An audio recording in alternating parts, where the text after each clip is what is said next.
नमस्कार दोस्तों, SRH कहानियाँ में आप सभी का स्वागत है। हम एक नई सीरीज भगवत गीता की आप सभी के लिए लेकर आए हैं। इसमें भगवत गीता के सभी श्लोकों का हिंदी में समीक्षा सहित वर्णन करेंगे। अध्याय 5 श्लोक 21। बाह्य विषयों में आसक्ति रहित अंतःकरण वाला पुरुष आत्मा में ही सुख प्राप्त करता है। ब्रह्म के ध्यान में समाहित चित्त वाला पुरुष अक्षय सुख प्राप्त करता है। पूर्व श्लोक से यह धारणा बनने की संभावना है कि आध्यात्मिक जीवन वह गति शून्य अस्तित्व है जिसमें एक शुष्क हृदय का व्यक्ति बाह्य जगत की आकर्षक एवं उत्तेजक वस्तुओं के संपर्क में आने पर भी मन की अपरिवर्तित समत्व के अतिरिक्त कोई प्रतिक्रिया व्यक्त नहीं करता और न उससे कुछ विशेष अनुभव ही होता है। यदि वास्तविकता ऐसी होती तो अधिकांश साधकों ने आध्यात्मिकता से तत्काल विदा ले ली होती। बाह्य जगत में विद्यमान परिच्छिन्नताओं एवं दोषों के होते हुए भी इस तथ्य को कौन नकार सकता है कि विषयोपभोग से क्षणिक ही सही आनंद तो प्राप्त होता ही है। कोई व्यक्ति स्वयं को असंख्य प्रकार के क्षणिक आनंदों से वंचित रखकर पत्थर के समान अचल अवेद्य समत्व की कामना करे, फिर आप उस स्थिति को चाहे परम शांति कहें या ईश्वरत्व या और कुछ नाम परिवर्तन से स्वयं वस्तु परिवर्तित नहीं हो जाती। यह शंका कोई अतिशयोक्ति नहीं है। वेदांत के विद्यार्थी प्राय ऐसा प्रश्न करते हैं। कोई भी बुद्धिमान व्यक्ति जिस किसी कार्य में प्रवृत्त होता है तो उसका प्रयोजन या उपयोगिता जानना चाहता ही है। कोई भी गुरु शिष्यों के इन प्रश्नों की उपेक्षा नहीं कर सकते। जगत गुरु भगवान श्री कृष्ण भी इस शंका का निवारण करते हुए अर्जुन को आश्वस्त करते हैं। जो पुरुष बाह्य विषयों की आसक्ति से पूर्णतया मुक्त हो जाता है वह आत्मा के स्वरूपभूत आनंद का साक्षात अनुभव करता है। यद्यपि आत्मोन्नति की साधना में वैराग्य की प्रधानता है, तथापि वे अनासक्ति हमें खोखली निरर्थक शून्यावस्था को नहीं प्राप्त कराती। सभी मिथ्या वस्तुओं का त्याग करने पर परमार्थ सत्य स्वरूप पूर्ण परमात्मा को हम प्राप्त करते हैं। जब स्वप्न दृष्टा स्वप्निल वस्तुओं तथा स्वप्न के व्यक्तित्व का त्याग कर देता है तब वह कोई अभाव रूप नहीं बन जाता, वरन वह अपने अधिक शक्तिशाली जागृत अवस्था के व्यक्तित्व को प्राप्त कर लेता है। इसी प्रकार जब कभी हम शरीर मन और बुद्धि के साथ के अपने तादात्म्य से ऊपर उठ जाते हैं तब हमें आत्मानुभूति का आनंद प्राप्त होता है। यदि साधक केवल ध्यान अभ्यास के समय भी विषयासक्ति को त्याग कर हृदय से ब्रह्म का ध्यान करता है तो वे अक्षय सुख का अनुभव करता है। हृदय का अर्थ है अंतःकरण। इस कारण से भी साधक को विषयोपभोग का त्याग करना चाहिए, क्योंकि अध्याय 5 श्लोक 22। हे कौन्तेय, इंद्रिय तथा विषयों के संयोग से उत्पन्न होने वाले जो भोग हैं वे दुख के ही हेतु हैं, क्योंकि वे आदि अंत वाले हैं। बुद्धिमान पुरुष उनमें नहीं रमता। आत्मा के अनंत आनंद का अनुभव करने के लिए हम साधक लोग भी विषयासक्ति से मुक्त होने का प्रयत्न करते हैं। एक सामान्य स्तर का बुद्धिमान पुरुष भी यदि जीवन के अनुभवों पर विचार करे तो वह समझ सकता है कि अनित्य विषयों में सुख की खोज करना कोई लाभदायक व्यापार नहीं है। हमारे सभी अनुभवों में उपयोगिता के ह्रास का नियम समान रूप से कार्य करता है। जो वस्तु प्रारंभ में सुख देती है वही कुछ समय पश्चात अत्यंत दुखदायी भी बन जाती है। भूखे होने पर पहले और 25वें लड्डू को खाते समय हमारे क्या अनुभव होंगे, इसका प्रत्यक्ष प्रयोग करके देखा जा सकता है। जो इस मूलभूत सत्य को प्रमाणित करेगा कि वैश्विक उपभोग सदा ही दुख के कारण होते हैं, इंद्रिय उपभोग की वस्तुएं उतनी ही सुंदर एवं सुखदायक हो सकती हैं जितनी कि कुष्ठ रोगिणी कोई वैश्या जो सौंदर्य प्रसाधनों से सज धज कर किसी व्यापारिक नगरी की अंधेरी सकरी गली में स्थित अपने कोठे में अनजाने लोगों को लुभाने का प्रयत्न करती खड़ी रहती है। श्री कृष्ण इस तथ्य को सुंदर शैली में समझाते हुए कहते हैं कि वैश्विक सुख अनित्य होने के कारण विवेकी पुरुष को मोहित नहीं कर सकते। बुद्धिमान पुरुष पूर्णत्व प्राप्ति से ही संतुष्ट होता है।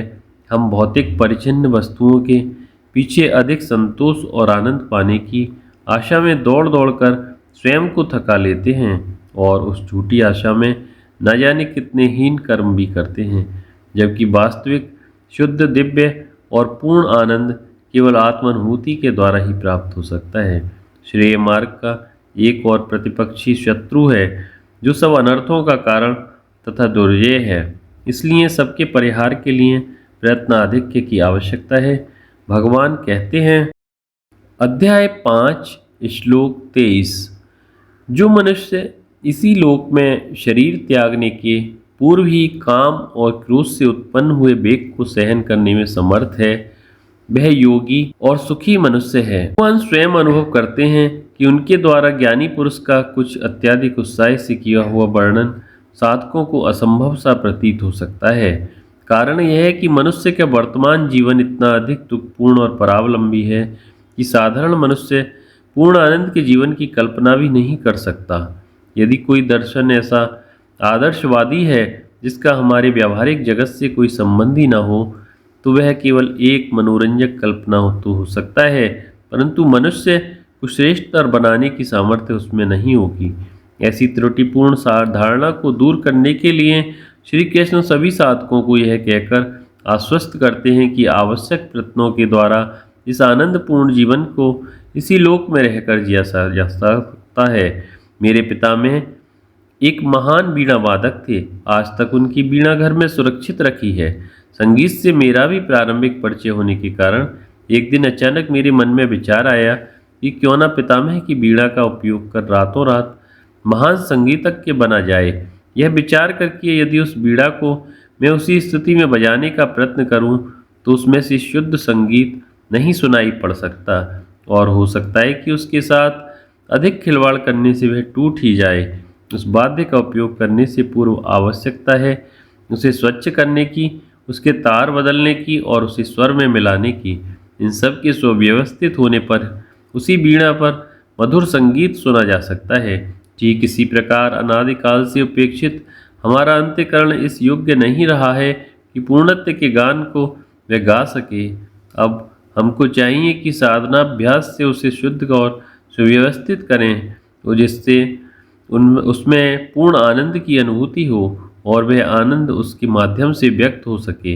अंतःकरण को पुनर्व्यवस्थित करने की विधि का वर्णन यह भगवान संक्षेप में किंतु सुंदर ढंग से कर रहे हैं।